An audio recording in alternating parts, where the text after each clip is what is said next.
Yeah, folks, we better get cracking, I think. If you guys...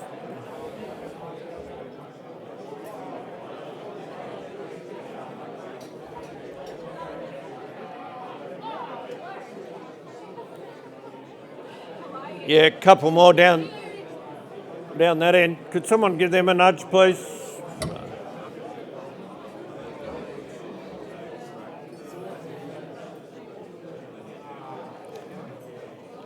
Bernadette, would you like to sit down, please?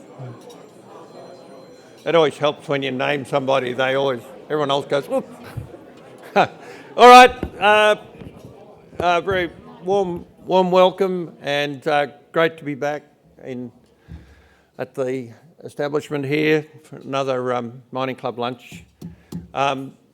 Just on the numbers front, the markets are down, and one of the things that really does bug me is that this is a technology story, and it's actually interesting because it's a technology. Even though Rob Adamson and his good house are a resources company, resource backer, backing a technology here, that what I'm seeing in the mining industry, and I've created some pretty leading edge kind of plays myself, is that even though the suppliers are really quite powerfully jumping into technology, the mining houses themselves, whether they be the big ones or down to the more accepting down the little end, but it's a real issue that even now, after all this conversation about it, this mining industry, our industry,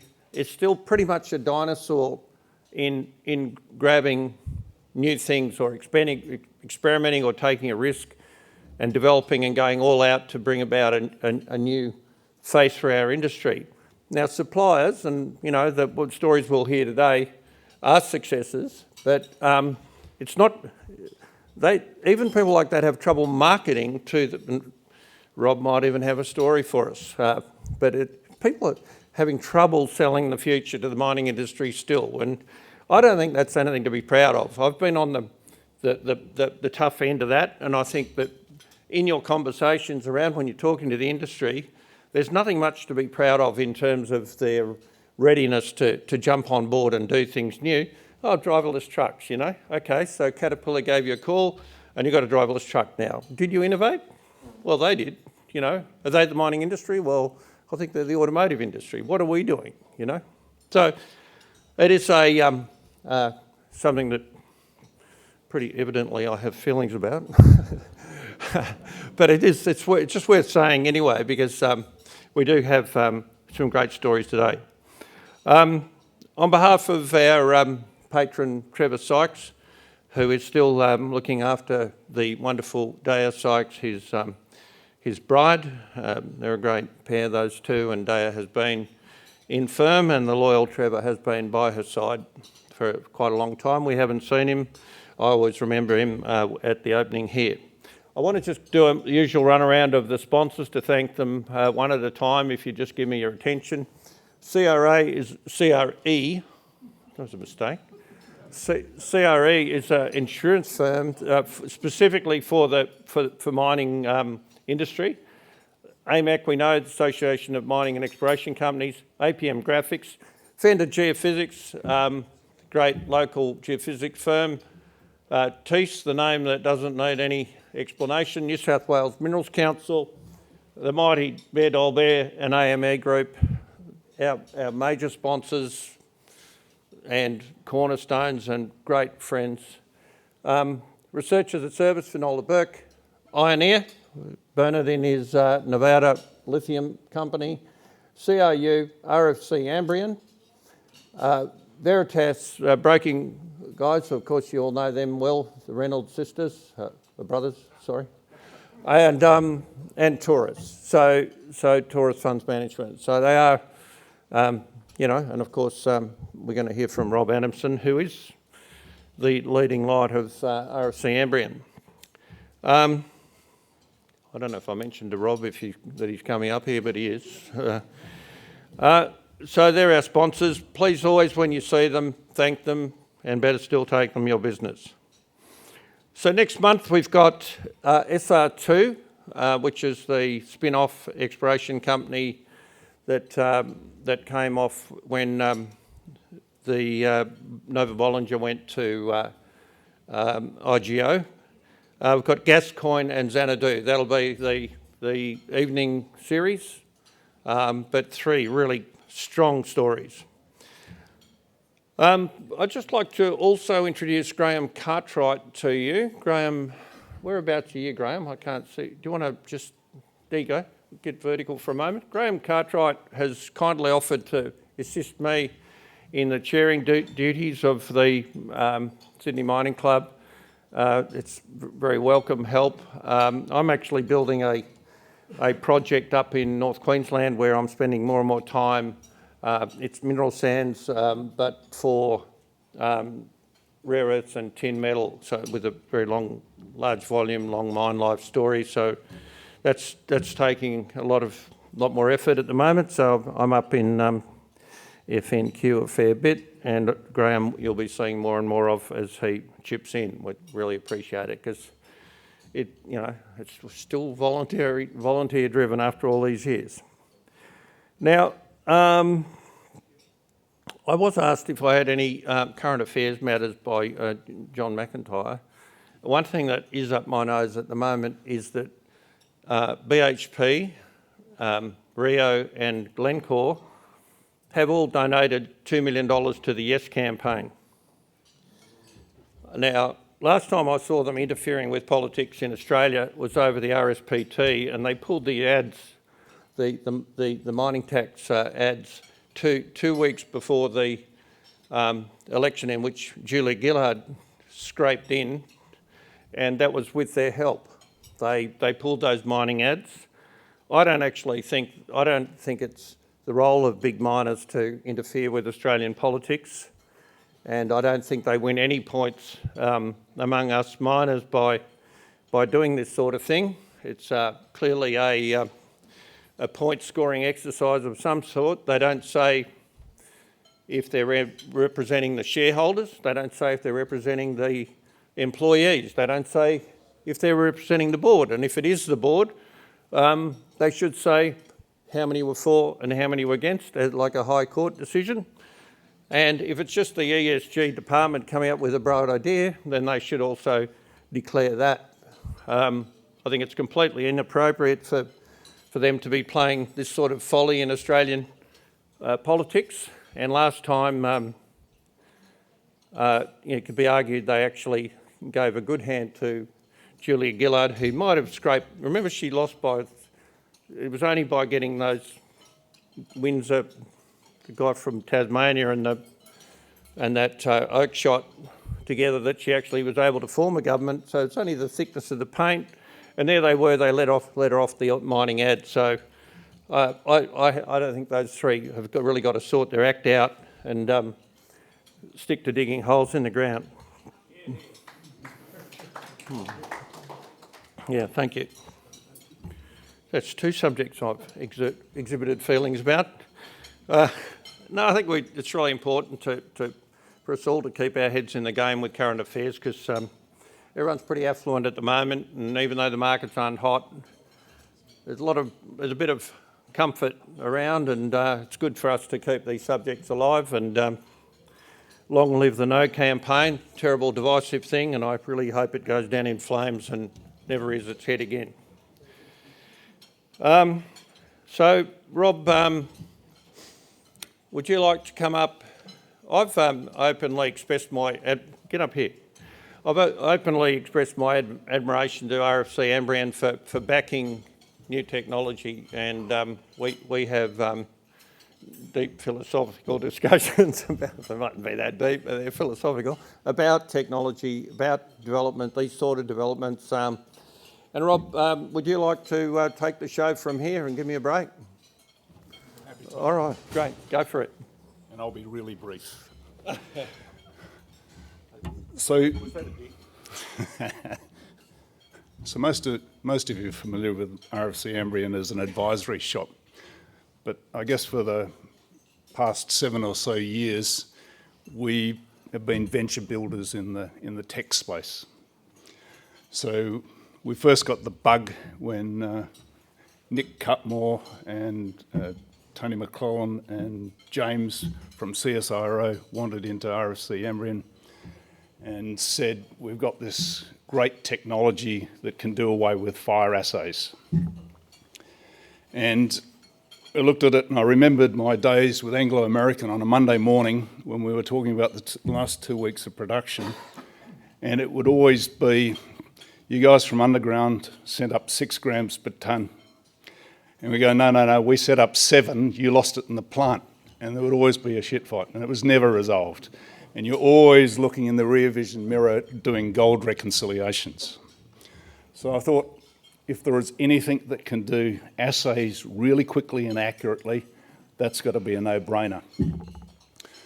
So we got involved in forming Chrysos, and Dirk, who had just joined us, just happened to be ideal to run the company.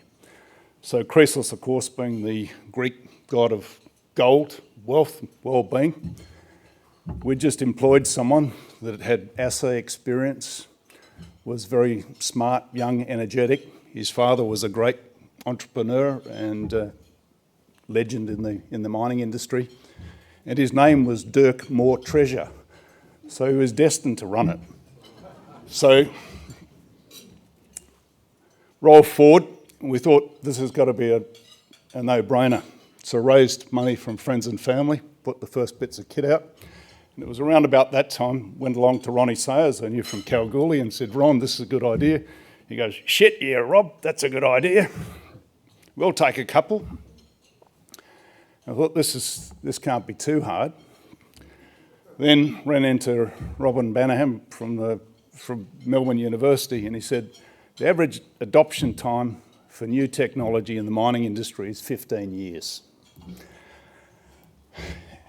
And then ran into someone else, and the quiz question was, when did the last pit pony go out of the coal mines in Queensland? Of course, coal miners being notoriously the most slowest adopters of anything. It was 1984. Yeah. And mechanisation's probably been around since the 30s. So anyway, that process with Chrysos got us on the journey of commercialising great tech. Why? Half the mining tech around the world originates from Australia. Because of the importance of mining to the industry, we do lots of great research in our universities and CSIRO, and probably only 10% of it ever sees the light of day. So while miners say, oh, we need to do more research, no, there's lots of really good research done from CSIRO and Nick Cutmore's successor in the minerals group out at Lucas Heights, but very little of it comes out into the industry, and some of it's hugely impactful, in terms of improving productivity.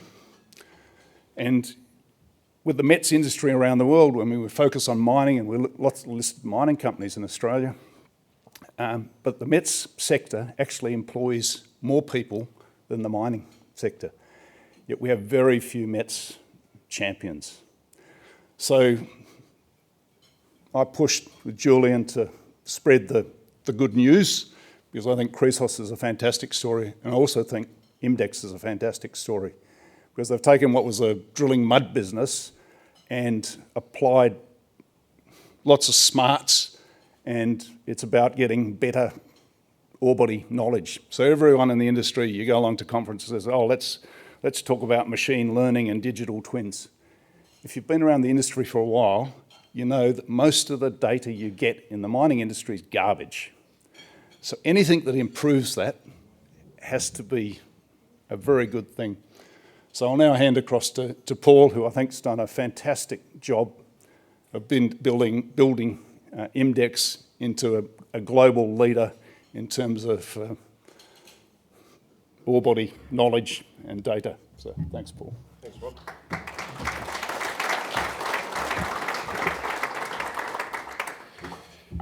All right, good afternoon. Thank you, ladies and gentlemen, and thanks for the opportunity to speak to you today at this luncheon.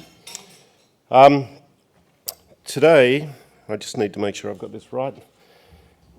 Many of you will know who Imdex is, possibly through some of our product brands, our AMC fluids brands, our reflex sensing tools. But broadly, Imdex is a mining technology company as distinct from a mining services company, although it fits within that umbrella. And we spend our effort, our core competencies around designing and developing new technologies that help either optimize the drilling process or optimize the understanding of the ore body. And so today I'd like to spend a little bit of time, not so much on our products, but talking about the challenge that I think faces the mining industry in terms of expectations from society and the opportunity that that presents for mining companies and more broadly the services sector, for which I think collaboration is going to need to be integral.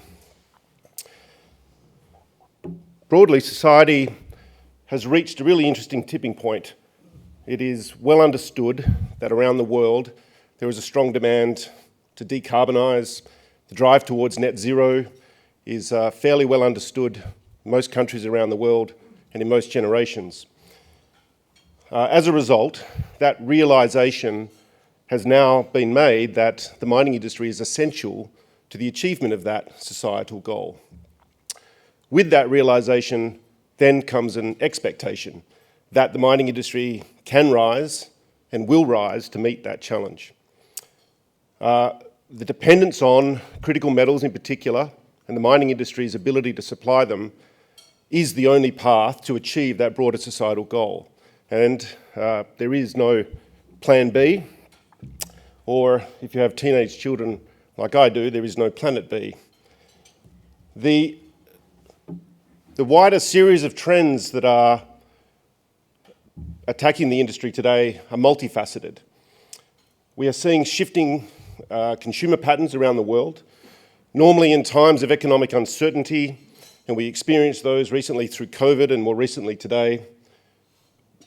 Consumers or households would conserve spending. However, during those two periods of economic uncertainty, we've seen households spending their discretionary spend, whether it's solar panels or electric vehicles, has continued to increase through those periods of time, further exacerbating the demand for the critical metals that go to both of those products. Those consumption patterns have reached long-term tipping points that mean this supply-demand pressure is expected to continue. Add to that, then the supply-demand gap then shifts to supply and the increasing geological challenges. A large number of surface deposits around the world are considered found. All grades continue to decline, and it's well understood that increasingly new deposits are going to have to be found at depth or undercover, or we're going to have to find ways to extract more complex ore bodies. And finally, if that wasn't enough, not only is society demanding that the world change its behaviour through the demands of ESG, but the mining company is also expected not just to rise to the challenge, but also to be compliant with some of those ESG expectations itself, compounding, I think, the challenges that the industry faces.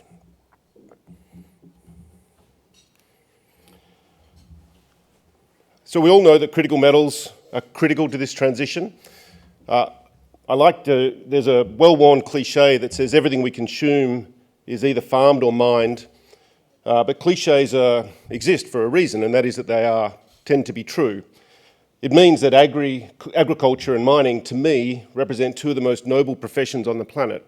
However, as with all professions, there are good actors and bad actors, and there maintains pressure on those industries to continue to rise to the challenge to meet society's needs. It is known that we will need more copper in the next 12 to 15 years than we have consumed in our entire history to date. The demand gap is going to meet with a significant supply crunch. Tier 1 discoveries by quality continue to decline, a reference back to the increasing statistics around surface deposits being more readily discoverable, and average ore grades continue to decline. So the pressure will then come to the mining industry to see if we can do more with what we have. With that expectation will come additional scrutiny, and that additional scrutiny will go into the performance of all of the participants in the mining value chain. So for example, a recent analysis found that 420 junior explorers essentially returned 76 cents in the dollar, which, if you went down to Barangaroo, you could probably get a better return on. So it's not a well-spoken about highlight, and you should expect that the scrutiny on this type of return is going to increase. If you speak specifically to copper, that return falls to less than 50 cents. And so the challenge to meet the critical metals demand is only going to grow. So why is ore body knowledge the key? Mining is principally an engineering-led profession that deals with a geoscience-led product. And the combination of those two things is essential to make sure that we can get the most efficient extraction. There is no shortage of money actually spent in mining tech. And to Rob's point, where you see a significant amount of employment and investment made in the met sector more broadly, activity cost drivers, engineering-led mining tech initiatives account for by far the greatest proportion of investment or spend. And activity cost drivers refers to things like route optimization, measuring the wear on the inside of tyres, the heat on brake pads, and all of those other engineering-led activities, as opposed to spatial and ore body factors, geoscience-led understanding of the ore body itself. However, a recent study by KPMG identified that there is more than 10 times the value to be unlocked from better understanding of spatial and ore body factors than from investment in those engineering-led activities. In turn, that means that the mining industry, which for 200 years has been on a program of large-scale, or growing in scale, if you like, to optimize extraction, at the expense of investing in solutions that will enable precision mining. Most industries today speak about precision medicine, precision agriculture, and the like, and precision mining should be and can be the next path that mining tech in particular can unlock. So what happens when you do get ore body knowledge wrong? This reporting season already, we've had 3 announcements where significant asset write-downs have been broadcast to the market. Now, there are 3 principal reasons why asset write-downs take place. Cost escalations, time delays being the first 2, and the third being ore body knowledge. And yet, by far and away, ore body knowledge gets the least attention. In a study that Imdex sponsored with Professor Mike Samus from the University of Toronto, he looked principally at every asset write-down over the last 20 years to understand both the driver and ultimately the value of information within the mining value chain that might have meant those asset write-downs were avoided. So the question has to be, why is ore body knowledge, why does it get the least attention? Certainly, and I would put to you a number of reasons. Certainly, the tools for measuring ore body knowledge historically have been inadequate, but that is a gap that is rapidly being filled, not just by Imdex, but by a large number of METS players around the world. Increasingly, we are seeing ore body knowledge placed at the centre of most initiatives to try and achieve better outcomes within resource companies. The second challenge is that actually adopting a new technology is a challenge. Change management within a large-scale linear workflow, as mining continues to be, particularly at the larger scales at which it now operates, means that trialling new technologies, let alone adopting new technologies, has to be done in a live or real environment increasingly. With that comes significant risk to production, which still dominates the way we report to markets today. As a result, finding clear space and collaboration with partners, not just the resource company themselves, to trial and adopt those new technologies is hard, and having a number of people involved, not just who spend the money to trial the new technology, but the other cost centres further along the mining value chain who may benefit from that new technology, means that it's a C-suite level conversation. At that point, it needs to be translated into financial value, and you shift from the technical or engineering-led solution to actually a financially led solution. Professor Mike Samus, leveraging some of the work that KPMG did and then reviewing quite a number of individual asset write-downs around the mining industry around the world, has developed a number of case studies, but I won't go into those specifically, but suffice to say that that data reinforces that opportunity to unlock more value than not just to avoid the write-offs, but to actually improve the return on assets through better ore body knowledge. So where is Imdex positioned today, and what are we doing to meet this challenge? We place ore body knowledge at the centre of everything we do. Rob made the point that data is increasingly available. However, quality data tends to be the single largest challenge facing most companies. The quantity of data, however, is expected to rise. There are a number of elements, for example, spectral mineralogy, which has historically been subject to human interpretation, and you could have two separate geos on two separate days come up with four separate answers for the same piece of rock. So it doesn't scale particularly well. Its repeatability is not particularly high. And so finding technologies such as machine learning and artificial intelligence to process large volumes of data consistently to give you adequate representation is going to be key. The analogy that I often like to use is that many $1 million or $1 billion investments in mines are often made off 1% of 1% of the ore body knowledge. And that is a little bit like you buying a house in Sydney by just looking at the letterbox and deciding that that meets all of your needs. It's something you would never do in real life, but we do it every day in the mining industry. And then thirdly, time. A lot of the data that is aggregated today comes from multiple sources, but disparate sources, and it can take months for that data to get together and for context to be made for the next decision to be made. Increasingly, the demands are that that data should be turned around in real time. So where Imdex is positioned is very squarely in the geoscience end of that mining value chain. We've heard of IoT, or the Internet of Things, which principally speaks to the tools that we use to measure activity drivers.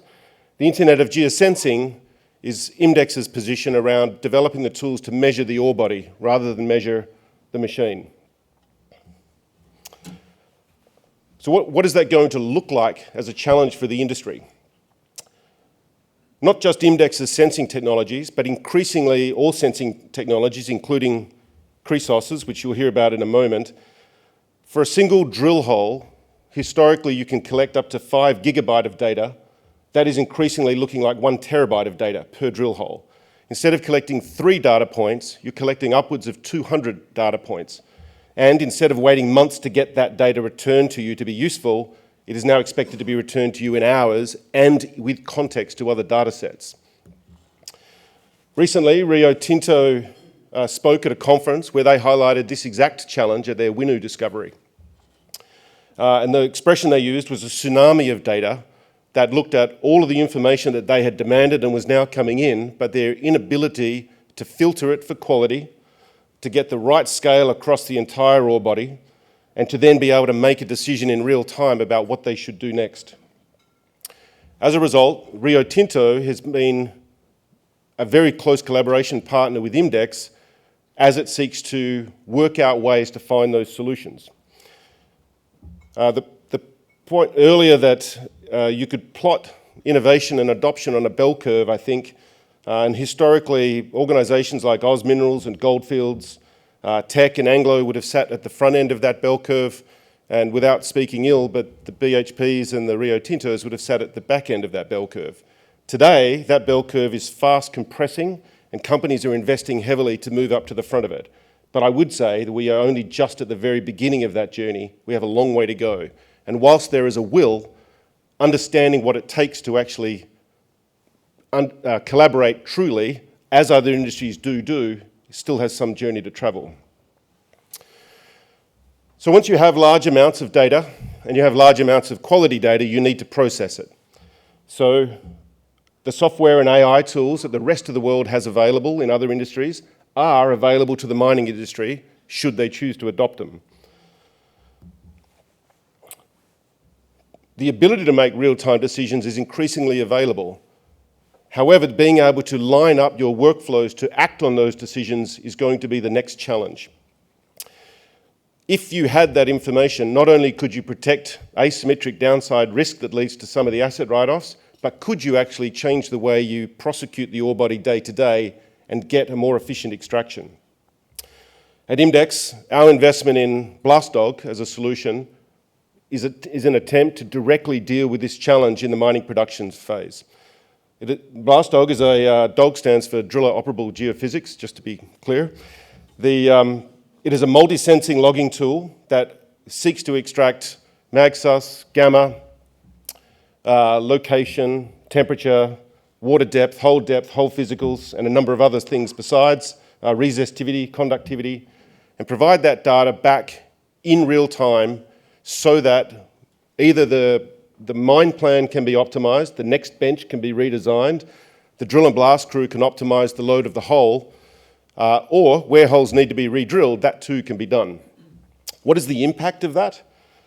Fragmentation or poor fragmentation outcomes is probably one of the greatest challenges facing the mining industry. So we know that about 7% of the world's electricity is consumed in mining. About half of that is consumed within the crushing and grinding circuit specifically. That is a material percentage of the world's power consumption in one activity. That activity is exacerbated by poor fragmentation outcomes. The cost of crushing and grinding rock, as opposed to explosively fragmenting rock, is 10 times. So better ore body knowledge leading to better blasting outcomes can have a direct impact on mill throughput efficiency and energy costs just at the mill. And that is one example, and there are many others besides, and they all start from the origin of better understanding of ore body knowledge. So what does Imdex look for when we're designing and deploying new technologies? Good geoscience representation at the board and the executive level tends to be a key indicator. I put a slide up earlier that talked about the cents in the dollar return for a lot of the junior companies in the marketplace today. Further analysis of that list shows that the ones that have geoscience representation at board and executive level tend to outperform those that don't. We look for mining companies that have got innovation KPIs built in at the general manager level, so there's a genuine incentive to set aside time to adopt new technologies on the bench or at the drill rig. And increasingly, we're looking for collaboration. Most industries collaborate through partnerships particularly well. The mining industry is about 10 years behind the oil and gas industry, and it presents actually a very easy opportunity to be stepped through. And without that, the change management effort required to unlock the value downstream for where new technologies are deployed is going to be the challenge. So why Imdex? So we think there are a great number of partners around the world that are starting to place geoscience-led mining tech at the front of what they do. And for us, that's particularly exciting. We think the collaboration landscape is starting to shift. And the Imdex network, being present in about 70% of drill programs around the world, and in about very active in 28% of exploration holes globally, is a key pathway for both resource companies to find the right program of work or the right location to experiment, and for other technology companies to find channels to market. And that finishes up my presentation today. Thank you very much for listening.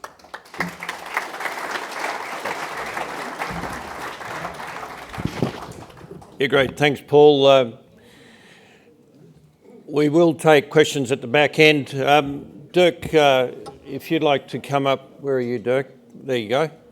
I used to work with Dirk's father, Tony, and he was the son of a commissioner from Rhodesia, I believe, and we had a funny, I've got to tell you this, busting to tell you anyway, but one day we were mapping together, and Tony was pretty uncomfortable in the bush in Australia because we have these things called snakes, and he didn't like them, right? So I was sitting there and looking down, and I noticed a snake sort of passing by in front of, right in our track where we were going, and he was, Tony was a little bit twitchy, and we had to pass down that way, and we're going to our next station. We sat down on the log. Just as we sat down on the log, there was this very loud hiss came from behind Tony, who immediately took off. He just like leapt to his feet, and he was off. And I quickly worked out what was happening, and I grabbed him by the backpack, pulled him back, reached in and got a can of spray paint out that he'd actually, when he sat down on the log, spray paint had gone off and hissed at him. And even though he was my boss, I must say I had tears coming out of my eyes. I was rolling around on the ground laughing. So that was my story about your dad and the fun times we had. I remember another time the door of the aeroplane flew open while we were flying along, and we were both reading The Australian in the back seat, and we were smothered in paper, and the guy ended up, I had to rescue the manual before it went out of the door, and he came in and landed at Cohen Airstrip, leaned over, pulled the door shut, kept taxiing and took off again and just went back up into the wild blue yonder. So we did quite a lot of things together. Something about Tony. I'm going to leave the floor to you. I just thought that might amuse you. Go knock it.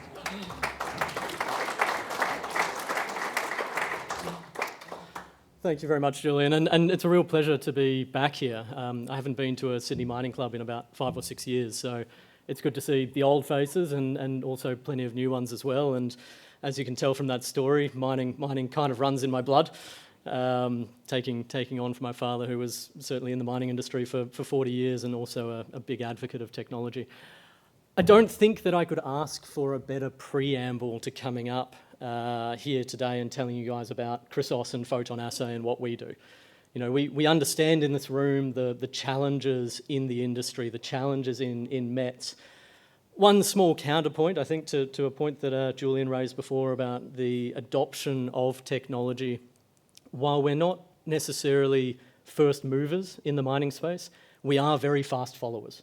So once a mining technology really does start to grow roots, it starts to move very quickly into the rest of the mining industry as well. And this is a story of where Chrysos and where our technology has come from as well. So look, PhotonAssay and Chrysos in general, we listed a bit over a year ago. We are building on the back of 15 to 20 years of research and development by CSIRO in our flagship technology, which is PhotonAssay.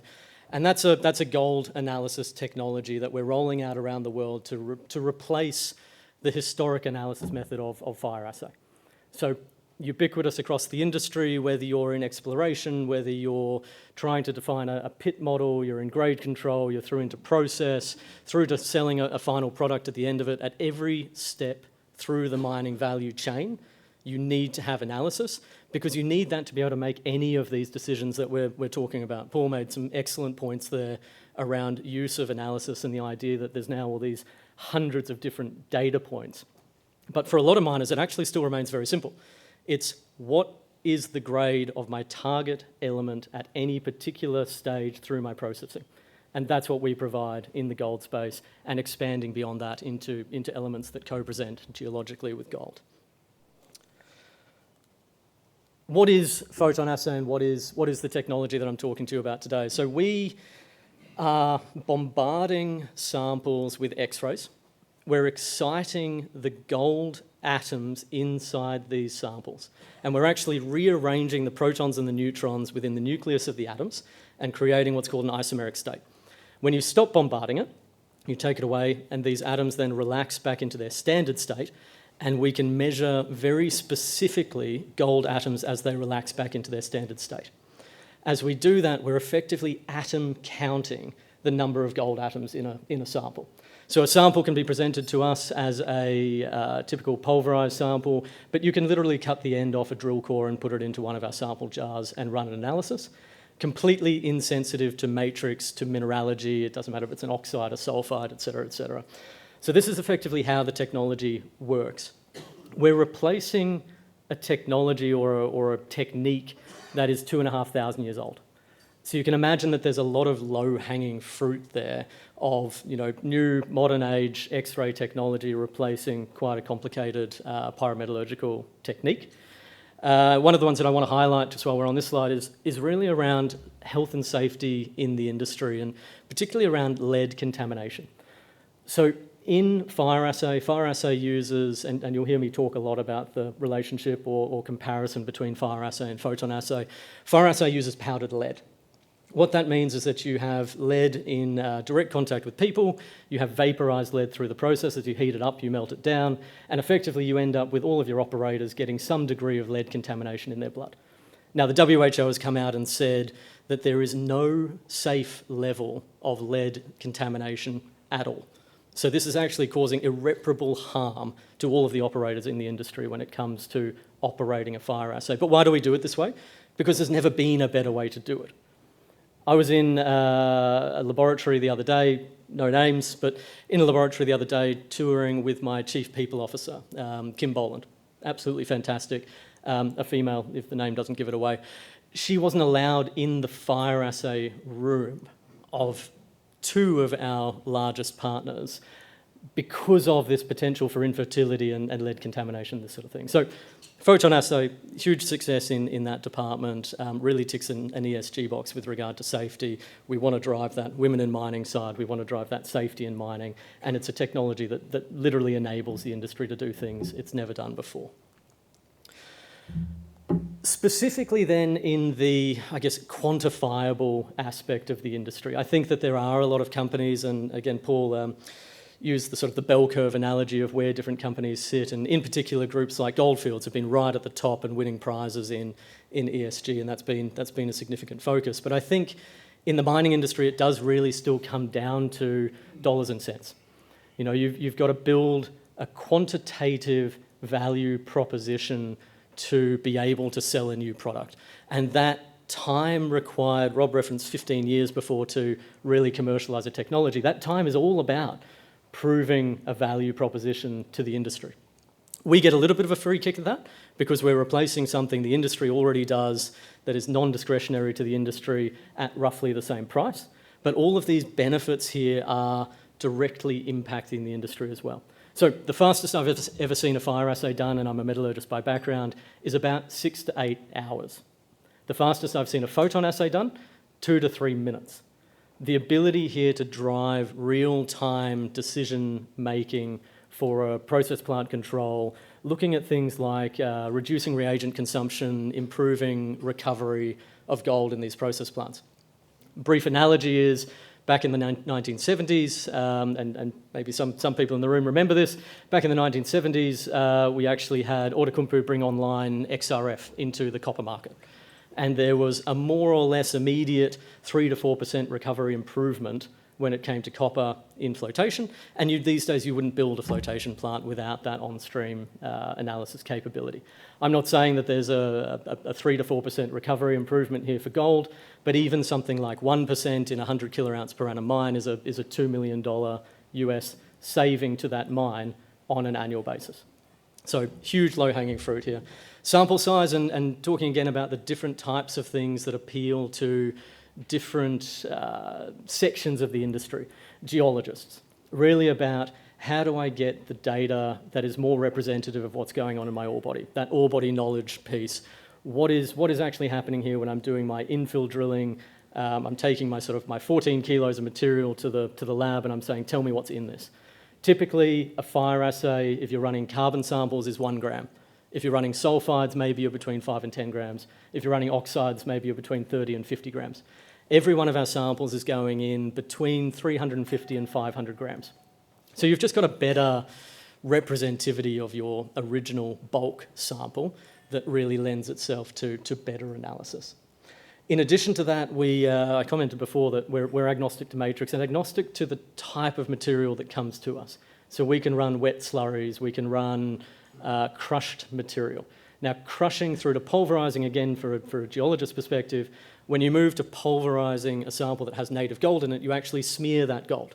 So you smear it onto the puck, you smear it onto the mill, and you end up with little flakes of gold in your sample, which then means when you come through at the moment and people are taking, say, a 50-gram fire assay, spoon number 1 has gold, spoon number 2 doesn't have gold, and you've got this massive volatility.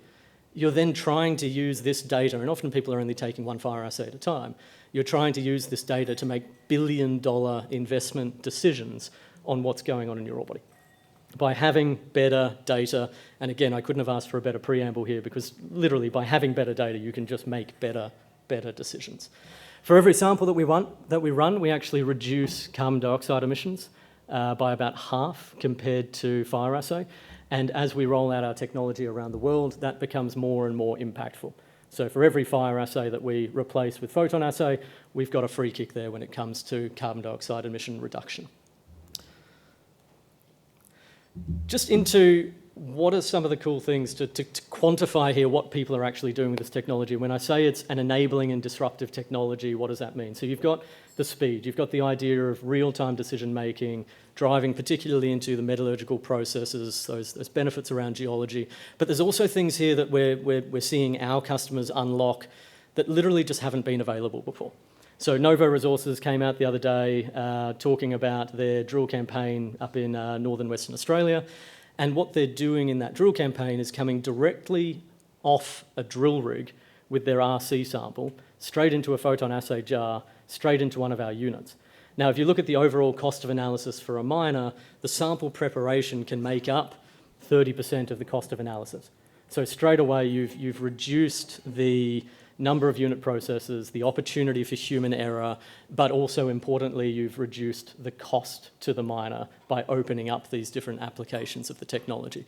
We've had conversations about how you could have blast hole sampling rather than grade control drilling, or even channel sampling post blast hole drilling, where you've got your movements of your ore body during your blast, and you're actually saying, well, where is my ore in my waste? Where is my cutoff? How am I making these real-time decisions that really drive the bottom line of miners as we go forward? And all of this is enabled by better, more accurate, faster data. Jumping through to just the technology and the company itself, I did comment that we had 20 years of benefit of CSIRO development prior to picking it up. I had a somewhat amusing conversation with my CTO the other day, who comes from CSIRO, and we actually picked him up as part of the transaction, who says that he wants to make sure that CSIRO makes more money out of photon assay than they ever did out of Wi-Fi. So that's his target. We've got about $1.5 billion to go in market cap, but we have every expectation to get there. The IP that we acquired and the IP that we've then built up around that core technology of photon assay is a huge moat for protection for us in the industry. There is no one else in this space that has any kind of a viable technology that we are aware of in the gold space that can come and compete with us. We are displacing a technology that is, as I said, dates back to 2,500 years ago and is fairly ubiquitous across the industry. We keep a pretty close eye on what else is out there, and we're just not seeing anything that's coming into this space. So the growth that we're seeing at the moment and that ongoing adoption by the industry is just something that we're quite well protected in going forward. I want to talk about the journey, and I think, again, this comes back to this: how do you actually take a technology through coming up with a great idea, but then wrapping around it great partnerships, great engineering, great execution, through to actually building a company. We had the luxury early on of, for example, Rob's company, RFC, incubating the company through the process. We had an early agreement with Ausdrill, that's now Parenti, for the initial rollout of our technology. And this is really what's enabled us to, call it, leapfrog our way to where we are now. And if you look at the timeline that I've put out here, some of the notable points are really around that industry adoption and this kind of snowball as people really take up your technology. So we started working with Kirkland Lake Gold back in 2017 and having their ore actually transported over into China for our initial test work. We converted that about 5 years later, so you've got a fair time for conversion there, and working with these guys closely along the way, proving out that value proposition. Having then deployed a unit with Kirkland, you start to get a bit more interest. From there we went to Novo, underwriting an agreement with Intertek. From that point, we gained the attention of Barrick Gold, second biggest gold miner in the world. And then we had ALS acquire our key partner at the moment, that was the Ausdrill subsidiary, Min Analytical. That transaction then led SGS to get involved. And these are some of the biggest mining companies and biggest laboratory companies in the world that are effectively then sort of pushing our product now out into the world. It's been an interesting journey along that way, and we couldn't have done it without standing on the shoulders of giants. Through into our actual operations at the moment. So we've been operating our first commercial unit since 2018. It's 5 years now, which is in infancy for mining technology, but realistically that's allowed us to get to a point where we've got 20 units deployed around the world in all of our key target markets. So Australia, North America, East Africa, West Africa, and starting to build a clustering base in these locations. When we've first gone into a new region, we've typically gone with a commercial laboratory. Commercial laboratory allows you to get multiple miners bringing their samples through to that lab. You can show it to a much wider industry, and then building around that a clustering of units as we've sort of seen that adoption pick up. You can see there on the bottom right our samples processed over time since January 2021, and you've got a pretty clear increasing adoption there, and mindful that our customers are both laboratories and miners, but at the end of the day, every sample in this industry comes from the miners. So you've got an ongoing adoption of the mining industry of PhotonAssay, really driving that better, faster data coming through to those miners. And look, this is on the back of, if you have a read of the annual reports of companies like ALS and SGS, Intertek over the last 6 months, you've got a softening industry when it comes to exploration, and I'd say that a lot of people in this room have seen that and lived that. And on the back of that, we've still managed to dramatically increase our penetration into the industry as well. The company and just the way that we operate, and having now only been listed for a year, we're probably a new story to a lot of people in this room. Apologies to those who really do know us, but we run a lease model. So again, trying to find for proving a technology and rolling it out into the industry, how many barriers of entry can you remove to really allow adoption? So we run a lease model. We deploy our equipment to mine sites at our capital cost. We then lease that equipment to our customers. We have a take or pay arrangement and a per sample fee above our take or pay.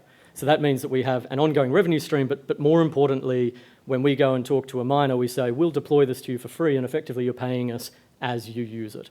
So if you've got a fire assay laboratory already on site, things like sunk capital really don't matter because you're starting to compare an OPEX. We tend to go into our mining partners, mining companies with a like-for-like price with what they currently pay for fire assay. That's a relatively easy price discovery. You then really get all of the benefits of the technology that I was talking about before for free. And that just continues to drive adoption in that space. So tier one counterparties, long-term lease agreements, 5-10 years, and just rolling these out around the world and having that ongoing, forecastable, reliable revenue coming from the units. So jumping then to the way that our company actually looks from a revenue perspective, the yellow sections of this graph are those minimum monthly assay payments, so the take or pay or the committed lease agreements from our laboratory and mining customers. That then provides us that ongoing revenue stream. Complete control of that with regard to our obligation there is to keep the units up and running. Every unit around the world doing exactly what we say it will do, making sure that we've got the precision and accuracy, and then effectively deploying more units. As we deploy more units, we grow that revenue stream. On top of that, we then charge an additional assay charge, which is an incremental cost for when our customers process samples in excess of their committed volume. At the moment, we're running last year at about 56% utilisation across the board on the units, which means that we've got a fairly significant latent capacity as well to drive additional volume when we have the industry pick back up again. So when you start seeing that money come through into exploration plays, into IPOs, into gold mining M&A, this type of thing, and you start to see that uptick again in sample volumes coming through the industry, that latent capacity there to drive additional revenue as well. Excitingly, we have just finished our first year of existence as a listed company, and that is the end of our prospectus period. And I think unlike a lot of companies over the last 12 months, we've pretty much nailed it when it's come to prospectus forecasts. Our revenue numbers are 26.8 million compared to a forecast 26.6 million. We've come out and said that costs are well in control and that our EBITDA target has been achieved. We processed about 1 million samples in the last quarter, and the first 1 million samples that we processed took us 2.5 years. So this ongoing increase in adoption driving that additional sample volumes. But these are really exciting milestones for the company and for us, and then going into the future. We talk about total contract value just to look at the strength of the contract. So when I talk about the minimum commitments from our customers compared to the number of customers that we have under lease, that TCV, $702 million, is basically the strength or the value of those contracts to unwind as revenue over time. So that just gives you a bit of an indication as to how the business model actually works. 20 units deployed now, 49 under committed lease agreements to our customers, which basically means we've got 29 still to deploy on our existing order book. We've come out and we've told the industry that we're going to be deploying at least 18 in the coming 12 months, so that's in FY24, driving that number of units around the world from 20 up to 38, and still focused very much in those key target markets for us, but huge period of growth for the company and for the technology. Going into the future, and then just looking at where are we going from now, and again, talking to that underlying strength of adoption and underlying strength of the technology. So we are in the 6th year of exponential growth since we really kicked this company off in 2017. And we've just come out and we've said we're doing another year of exponential growth. So our revenue number for this year was 26.6 million. We've come out with guidance of $48 to $58 million in revenue, EBITDA range between 7 and 17, and that's really driven by those additional assay charges and that uncertain revenue around what's going on with sample volumes in the industry. So industry stays where it is, we hit the midpoint, sample volumes slow down, although I wonder how they could from where we are, then we'd be in the lower side of it, certainly protected by those minimum payments. And then if the industry picks up a bit and we see sample volumes and exploration increasing, then we would see additional samples coming through. I talk about exploration at the moment here because we're dominated in our sales by laboratories at the moment, which are exposed to what's going on in that exploration industry.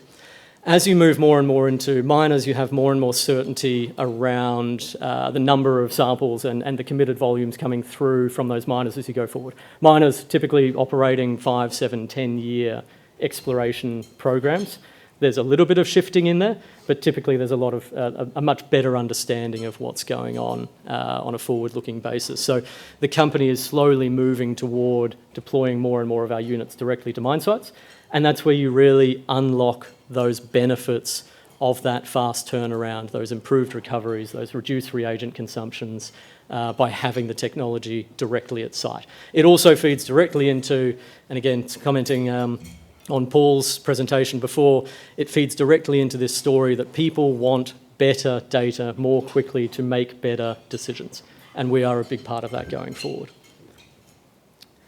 Looking at where we are at the moment, I really like this chart on the right-hand side, and you can see the ongoing growth of the number of units that we've got deployed around the world. It obviously matches quite nicely with the sample volumes that we're seeing increasing over time. And then just looking at the way that we're going forward with our channel partners, with these big laboratory companies, these big miners that we continue to roll out more and more units into around the world. And we've got a pretty substantial pipeline here at the moment. When I say 29 units still under commitment to deploy, 18 units per year that we're able to deploy, you can build the idea that our pipeline at the moment is extending well into FY25 with those channel partners. We've also got a pretty exciting opportunity here for further development. The reason that we work in the gold space is because gold analysis as it is archaic. It is a low-hanging fruit for us to take this modern technology and put it into the gold space. It allows us a relatively easy entrance into the market where we are replacing this technology that we can literally tick every box of benefit against.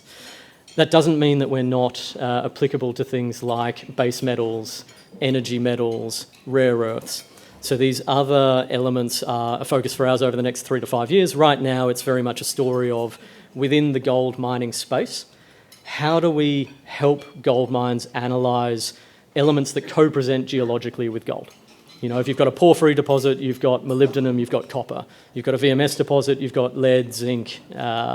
What are the other elements that we can wrap around this? And the technology itself and the underlying technique is applicable to about half the elements in the world. So pretty substantial uplift from that point of view, and an exciting future going into these other industries as well. I'm going to end there, but I'm looking forward to any interesting questions. So hopefully we've had some prepared for today, and there'll be an opportunity to do so. Yeah, Thank you. around. Thanks very much. Yeah, great job. Don't go away. Apologies for the late arrival of lunch, but you're not going to starve, but it did get here a bit late. Yeah, gentlemen, would you like to come up and field some questions?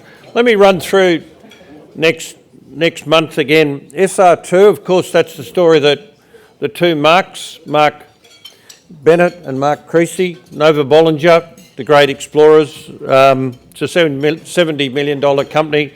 Looks like they're doing predominantly gold in WA and Victoria at the moment, but, you know, really great hotshot explorers. Gascoigne Resources, which is WA Gold, they're about a 220 market cap, and gold producer. Xanadu is really are leading the Mongolian copper frontier, and they're a $160 million company. So those three will be at a leading edge event here in the evening next month. Now, I just want to, before I do take some questions, and while you're thinking of them, just a little thing on membership. Make sure each of you, this is your club, and make sure that you keep everyone that you're in contact with, make sure they're getting the flyers. We still run into people and they go, oh, I didn't hear what was on. It's the first Thursday of every month bar January. It alternates between lunch and the evening event. And so please, it's your club. You've got to maintain the interest in it. I just work here, get paid in business cards. You know, like so that's your task, is to get out there and make sure that you keep proliferating the awareness and getting all the people that you run into. Look at the business cards on your desk from the last year. Check that those people are all members, and if you just inform us, we can put them onto the list. So that's your job to do for every month. Just a little thing too, there is the Future Mining magazine, which covers the proceedings of the mining clubs, is available up the back there, so please grab one of those on your way out. And now, very ready to, there's a question going over there already, and just wave your hand as I look around for the next question. So Tom Bradbury over here, please. And gents, you'll have to get up next to me, I think. We got an extra mic here, or what are we doing? Yeah. Okay, well, why don't we just give these guys one, and then they can do the lounging look, and I'll stand here at the podium. Yeah, good time. Tom Bradbury, Geos Mining. A question for Dirk. I guess I'll take this. With regards to the photon assay units, how large or small are they, and how easy or difficult are they to transport and set up from site to site? Yeah, so look, it's quite a substantial piece of equipment. So a photon assay unit effectively looks like 3 20-foot shipping containers sitting next to each other. Installation itself takes about 6 to 8 weeks, but it's part of our business model itself, is that once we get these units on site, we fully expect them to stay there for the entire life of mine. You know, you've got a customer now using faster, more accurate data, and really their only other option would be to move back to an inferior product at roughly the same price. So certainly from our perspective, there is an ability to pick them up and move them, but we don't expect to very frequently. Johnny Mack down here has got one.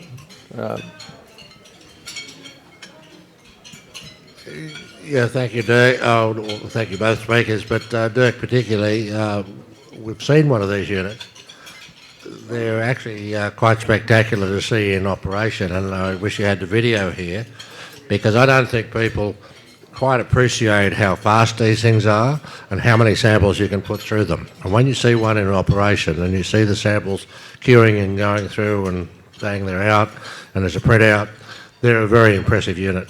And I think, without presuming anything, but if you added a little video to your presentation, I think people would be very impressed, because we've seen these things in action. We know how good they are, particularly on a low-grade deposit where you have to have a huge amount of information to make the thing work. They're very good. So. Yeah, no, Dirk, I think that's a great tip, because it'll be much better than taking John McIntyre with you wherever you go, eh? Have you got a reply? You good on that? Have we got another question around the room? There's one up the back there from Graham Cartwright. Yeah, thank you. Dirk, just I guess a couple of questions comparing with XRF guns. They've had some notoriety with ASX reporting. I presume, are your assays JORC compliant? And how is that likely to be able to change? As you mentioned, Nova Resources, obviously an exploration play. Does that mean that companies will be able to feed back assays into the ASX quicker because of this process? Yeah, that's a good question. Yep. Yeah, look, really good question. And certainly we've done a lot of work around JORC compliance, NI 43101 compliance, and it's all about working very closely with the QPs and the CPs that are going to be signing off on the MRM statements and the feasibility studies, etc. And really what you're doing is you're convincing them and you're proving to them beyond any shadow of a doubt efficacy of the technology. I think when you come to something like XRF and some of the notoriety around handheld, it's the instability of those results. Meanwhile, if you take a photon assay jar of sample and you send it to any of our units around the world, you're going to get the same result. I had a really interesting discussion with quite an experienced fire assayer the other day, talking about the fact that there's 23 steps to a fire assay, each one of which you can actually lose gold in.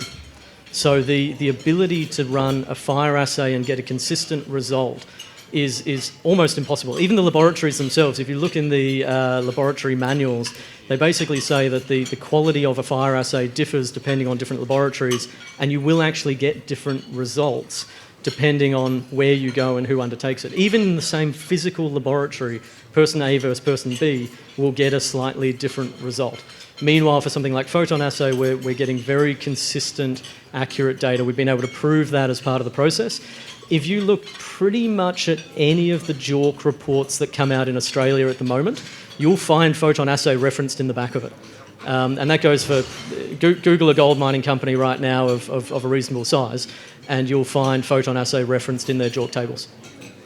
Yeah, of course, the most obvious thing is if you don't destroy the sample, which all of those other methods do, you destroy the sample, so you actually have to resample and then process a split. So you're doing a different process. Here you can put the same sample through a different machine to get the same answer from these same samples. There's another tip for you, mate. Which, funnily enough, that's actually been a slight detriment for proving the technology, because every time you run a fire assay and someone then runs a subsequent fire assay, they say, oh, well, it was a different sample. It's not the analysis, yeah, exactly, yeah. It's the sample preparation. Whereas for us, it's the same physical sample. So good point. Great. How are we looking around the room? Paul, I just got a question. How do you see the role of the geologist evolving and changing with technologies? Oh, we absolutely think it's vital. I think the striking a balance between the role of the engineers and the role of the geoscientists is going to be, I think, essential to. It'd be historic unlocking. too, wouldn't it? It'd be what? Sorry. Historic. It would be striking a balance between those. Yeah, two. I think sorry to interrupt. The arguments rage back and forth between Rocklickers and is engineering a real science. You get tired of it after a while, but yeah, they'll have to find a peace and a middle ground in there somewhere. No, but with the development of technologies, generally, it's sort of a question for both of you, but how do you see the exploration geologist role changing, in day-to-day tasks and skills? Yeah, I think if you do subscribe to the belief, and we do, that ore body knowledge is going to be essential to understanding and quantifying the full value of the ore body and all of the advantages and deleterious elements of that ore body, then the geoscientist, as custodian of that asset, has to play a stronger role at the front end in selecting the technologies, getting as much data as is necessary, and then giving, therefore, the mining engineers the best possible data set and the best mine model to prosecute against. So they're going to have to be better salesmen of the new technologies to their management and the engineers. Absolutely, and you do see the role of the geoscientist is slightly different in different parts of the world. So in South America, for example, the geologist and the geoscientist tend to have a much more elevated role in any mine approval or any expenditure approval program. They are put on a little bit of a pedestal, and so they do have a stronger voice in the room around selecting the right technologies to better understand an ore body. Canada does it slightly differently. Canada achieves the same result in a slightly different way, in that they have a government incentive scheme that means you get a rebate back on all of your drill spend until you start production. And so the consequence of that is that you spend much more time up front drilling out your ore body and understanding it before you start planning. And as a result, before you start mining, I should say. And as a result of that, you're less likely to make mistakes or have some of those asset write-downs, if you like. Yep. So really, and whichever way you look at it, expensive gear is moving out closer and closer to the mine face in both cases, and so the geologist is also going to have to be far more savvy beyond pencils and tracing paper of 30 years ago. And mild understatement, I think. So but it's just worth noting, that even watching the role of GIS systems now. I'm old enough to have seen, mine plans where, before they were going underground, they were just simply flipping through 30 sheets of tracings to show the workings, and you had to sort of just kind of keep your head still and watch the images change as you flicked over the sheets of accurate surveyed mine plan. But it's really, it's not that long ago, and so geologists generally have to be much more technology savvy. I think today you can actually do, increasingly you can do full 3D mine visualizations that build out in real time as data gets added to it.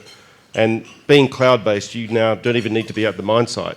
So there is less and less of a reason or an excuse to not be informed in a real-time basis, and therefore make a better decision in a real-time manner. And so as those technologies become available, I think you're going to find the role of the geologist shift significantly. Yeah, and artificial intelligence, but we've got engineers for that, haven't we, John? All right, look, I think we're pretty good. Gentlemen, this is the best time for you because we've got some pretty special gifts for you.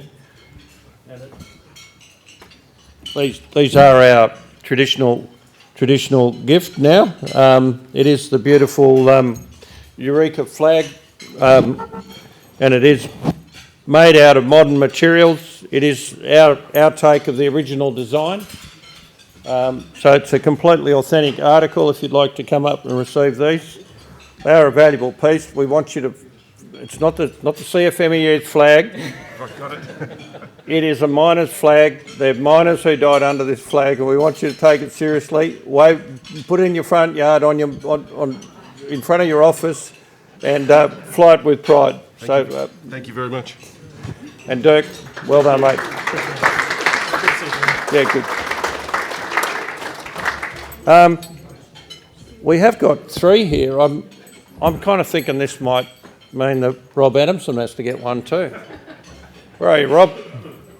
Now, Rob actually has the best place ever to fly this. down near Lake George down there. It's called Springfield, and Bart Simpson does not live there. Yeah, like really, you know, the backing that you've given to this sort of stuff should be widespread, and you know, I respect your work, and there's a gift as a memento. So thank you very much.